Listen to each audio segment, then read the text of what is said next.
Hay una frase en uno de los ensayos que tenemos sobre la mesa que me ha llamado mucho la atención. Dice, el derecho se escribe con normas, pero se decide con razones. Es que es una frase potentísima. Te lo resume todo. Totalmente. Y te lanza directamente a la pregunta, ¿no? Vale, razones. ¿Pero qué sostiene esas razones? ¿Qué impide que la decisión de un juez o de quien sea al final un simple porque lo digo yo? Es que esa es la pregunta del millón. Porque ahí, justo ahí, está la diferencia entre un Estado de derecho y la pura arbitrariedad. Claro. Una decisión judicial que está mal razonada no es un simple error académico. Es algo que le puede quitar a una persona su libertad, su patrimonio, sus derechos. La lógica no es un adorno, es la estructura de carga de la justicia. Pues justo esa estructura nos vamos a dedicar hoy. Tenemos un análisis muy interesante sobre cómo se aplica la lógica jurídica en el sistema colombiano y la idea es meternos en la fontanería invisible del razonamiento legal. Me gusta esa imagen de la fontanería. No vamos a hablar de leyes complicadas, sino de las herramientas básicas que hacen que un argumento se sostenga o que se venga abajo con todo el equipo. Es como si analizáramos el sistema operativo de la justicia. Exacto. Y fíjate qué curioso, porque como señala el texto, la Constitución colombiana no menciona la palabra lógica ni una sola vez. Ni una. Ni una. Pero sin embargo exige racionalidad por todas partes. El debido proceso del artículo 29, el principio de igualdad, todo eso son exigencias de coherencia. Una sentencia con fallos lógicos graves no es una sentencia equivocada. Es lo que se llama una motivación aparente. Una motivación aparente. Suena a una fachada. Es que lo es. Es un decorado que parece una sentencia, pero que por dentro está hueca, no tiene sustancia. Pues vamos a ver qué hay detrás de esa fachada. Si te parece, empezamos por los cimientos de todo, por lo más básico, las proposiciones. A ver si lo he entendido bien. Adelante. La diferencia entre una frase muy emocional, como «esto que ha pasado es una vergüenza», y una proposición jurídica de verdad, es que la segunda se puede, digamos, verificar. Se puede probar o refutar. Ahí está la clave. Justo ahí. Una proposición jurídica tiene que ser una afirmación clara, específica y sobre todo verificable dentro del sistema legal. No es una opinión, no es un juicio de valor. Claro. El ensayo pone un ejemplo perfecto. Imagina que dices, se vulneró el derecho fundamental al debido proceso por ausencia de defensa técnica. Eso es una proposición. Es precisa. Puedes ir al expediente y comprobarlo. Exacto. Podemos mirar si había un abogado o no. Podemos debatir si esa ausencia concreta vulnera el derecho. Es algo tangible. Se puede discutir con pruebas y con normas en la mano. Vale. En cambio, esto es una vergüenza, pues es pura retórica. Suena muy fuerte, pero jurídicamente es humo.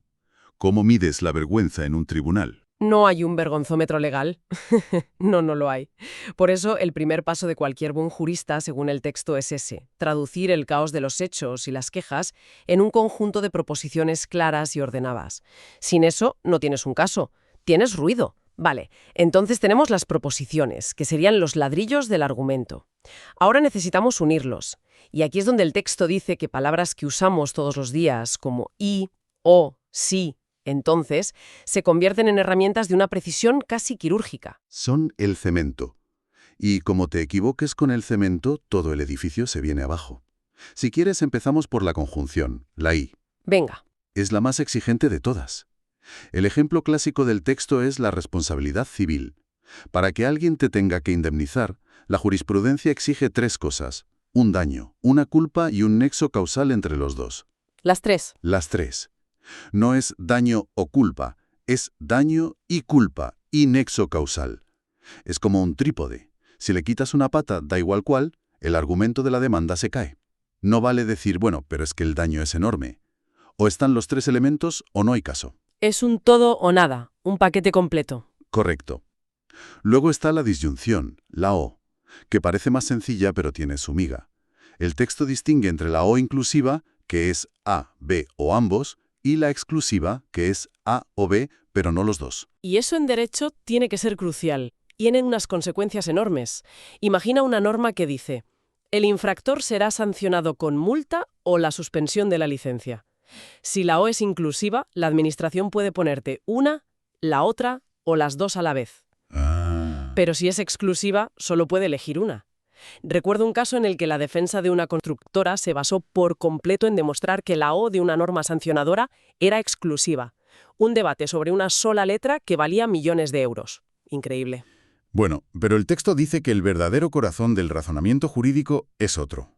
Es el condicional. El sí, entonces. Es que esa es la estructura de casi cualquier norma. Si matas a alguien, entonces vas a la cárcel. Si cumples los requisitos, entonces te dan la licencia. El problema es que esta estructura tan simple es, en realidad, un campo de minas para las falacias lógicas. Para las trampas, ¿no? Exacto. Y el texto se centra en dos que son un clásico en los tribunales. La primera es la afirmación del consecuente. A ver, el ejemplo que pones. Si hay delito, entonces hay daño. Vemos que hay daño, por lo tanto concluimos que hay delito. Suena casi bien, pero hay algo que no encaja. No encaja porque es un error de bulto. Que el delito cause un daño no significa que todo daño venga de un delito. El daño puede venir de un accidente, de un desastre natural, de tu propia torpeza. Claro. Caer en esa trampa es peligrosísimo en un juicio. Un momento, pero si lo piensas, ¿no es un poco así como funciona una investigación policial? Empiezan por el daño, por ejemplo, una persona muerta, y a partir de ahí buscan si hubo un delito. ¿Dónde está la línea entre esa hipótesis de investigación y la falacia? Muy buena pregunta. La línea es la diferencia entre una pista y una prueba. Para un investigador, el daño es un punto de partida. Claro, es una razón para empezar a buscar. La falacia ocurre cuando, en la argumentación final, en el juicio, se presenta ese daño como una prueba concluyente del delito. Ah, entiendo.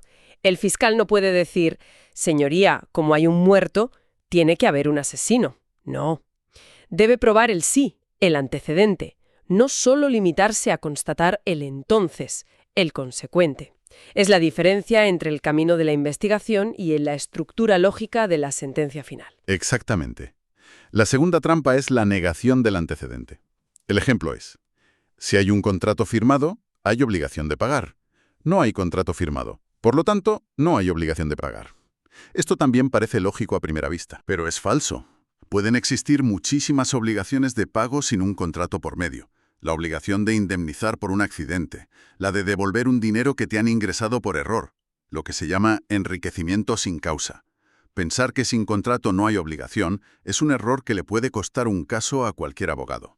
Y nos queda un último conector, el más simple en apariencia, el no, la negación. Pero el texto avisa de que aquí hay una sutileza muy importante, una sutileza que es el pan de cada día en los juzgados. A ver, no es lo mismo, bajo ningún concepto, decir no hay daño que decir no hay pruebas del daño. Ah, claro. Una cosa es una afirmación sobre la realidad y la otra es una afirmación sobre el expediente, sobre lo que se ha conseguido demostrar. Justo. Y confundirlas es catastrófico para un caso. Me lo imagino. Porque si un juez confunde no está probado con no existe, puede acabar haciendo cosas como exigirle a una parte que demuestre un hecho negativo, imposible. Pruébeme usted que no estuvo allí. O puede dar por inexistente un daño que es real, pero que la víctima no ha podido acreditar como la ley exige. Es la eterna diferencia entre la verdad procesal y la verdad material. Vale, entiendo cómo se van uniendo las piezas. Pero imagino que puedes usar las proposiciones correctas y los conectores perfectos y aún así construir un argumento que no tenga ni pies ni cabeza. ¿Cómo encaja todo en una estructura sólida? El texto lo llama coherencia. Efectivamente. Si las proposiciones son los ladrillos y los conectores el cemento, la coherencia son los planos del arquitecto. Sin planos, solo tienes un montón de ladrillos pegados sin ningún sentido. Claro.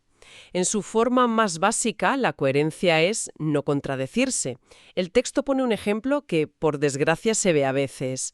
Una sentencia que en la página 5 dice «se encuentra plenamente probado el nexo causal» y en la página 20 concluye que no se acreditó el nexo causal y por tanto se desestima la demanda. Eso es una chapuza estructural en toda regla. Es una nulidad como una catedral. Pero el análisis del texto va un poco más allá y distingue 3 niveles de coherencia, lo cual me parece muy útil. El primero es la coherencia interna, la de este ejemplo, que el documento no se contradiga a sí mismo. Lógico. ¿Y el segundo nivel? La coherencia con la línea propia. Esto significa que un mismo órgano, un tribunal, por ejemplo, no debería resolver dos casos idénticos de maneras opuestas sin dar una muy buena razón para ello. No puedes decirle a Juan que su balcón es legal y a Pedro, una semana después, que su balcón, que es igual, es ilegal. Espera un momento. ¿Eso de la coherencia con la línea propia significa que un juez no puede cambiar de opinión? ¿No iría eso en contra de la evolución del derecho? No significa eso. Un juez o un tribunal pueden y deben cambiar de criterio si creen que su interpretación anterior era errónea o se ha quedado obsoleta. Ah, vale. Lo que la coherencia exige es que, si cambian de criterio, lo hagan de forma explícita y lo argumenten.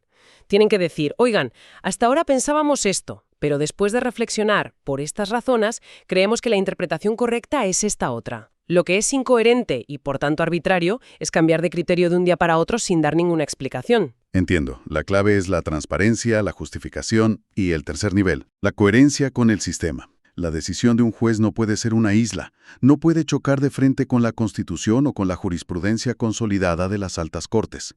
Una sentencia que ignora una decisión clave del Tribunal Constitucional es por definición incoherente con el sistema. Y como dice el texto, la falta de coherencia en cualquiera de estos tres niveles es uno de los focos clásicos de problemas. Es la causa de miles de recursos. Todo esto suena muy ordenado, muy racional, pero en la vida real, en el calor de un debate, me imagino que estas estructuras lógicas se pueden retorcer para que parezcan correctas cuando en realidad no lo son. El texto habla de esto, de las falacias. Claro, las falacias son los trucos de magia del mal argumento. Parecen lógicos, pero son un engaño. El ensayo menciona varias que son el pan de cada día. La más directa es el non sequitur, que en latín significa no se sigue. El salto al vacío. Exacto. Las premisas van por un lado y la conclusión por otro, sin conexión. Por ejemplo, el acusado tiene antecedentes y la víctima era una persona conflictiva. Por tanto, el acusado es culpable. No hay ninguna conexión lógica. Ninguna. Otra muy común es la generalización apresurada. A partir de uno o dos casos se saca una regla general. Estos dos pisos turísticos han dado problemas, por lo tanto, hay que prohibir todos los pisos turísticos. Es un error que vemos a diario en el debate público y también en los tribunales. Y es muy peligroso, porque apela directamente a los prejuicios. Muchísimo. Luego está la falsa analogía, que en derecho es una trampa muy sutil, porque el razonamiento con precedentes se basa en analogías. Ocurre cuando comparas dos casos que parecen iguales por fuera, pero que en los detalles importantes son totalmente distintos. Vale. Y por último, el texto menciona la petición de principio, que es el argumento circular. Usar como premisa lo que quieres demostrar. Esta ley es justa porque lo dice el legislador, y lo que dice el legislador siempre es justo. No has demostrado absolutamente nada. Es como intentar levantarte a ti mismo tirando de tus propios cordones. Esa es la imagen perfecta. El argumento se muerde la cola. Y como bien dice el texto, saber detectar estas falacias no es solo una habilidad defensiva, es una herramienta clave para construir tus propios argumentos sobre una base sólida. Bueno, hagamos un poco de balance. Si tuviera que quedarme con las ideas clave, diría que, lo primero, la lógica no es un lujo académico, es el esqueleto de cualquier decisión justa. Sin ella, solo queda la opinión o el poder. Totalmente de acuerdo. Es el control de calidad del razonamiento. Segundo, que las palabras importan a un nivel casi microscópico. La diferencia entre una I y una O entre no existe y no está probado, puede cambiar la vida de una persona. Son las bisagras sobre las que gira todo. Una bisagra mal puesta y la puerta no cierra. Y tercero, que la coherencia es la prueba de fuego.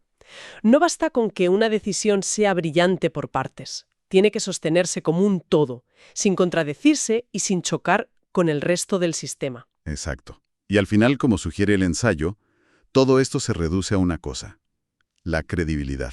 Un sistema judicial que argumenta con lógica, que es predecible, que es coherente, genera confianza. Un sistema donde las decisiones parecen sacadas de un sombrero genera inseguridad. Es el antídoto contra el «por qué lo digo yo». El texto cierra diciendo que la formación en lógica es una condición necesaria para un derecho legítimo. Y esto nos deja con una pregunta final, una reflexión que creo que es importante. Si hemos dicho que la lógica es el sistema operativo de la justicia, ¿qué ocurre cuando quienes lo manejan, jueces, fiscales, abogados e incluso la policía en sus informes, no están entrenados para detectar y corregir los errores de código en su propio razonamiento y en el de los demás?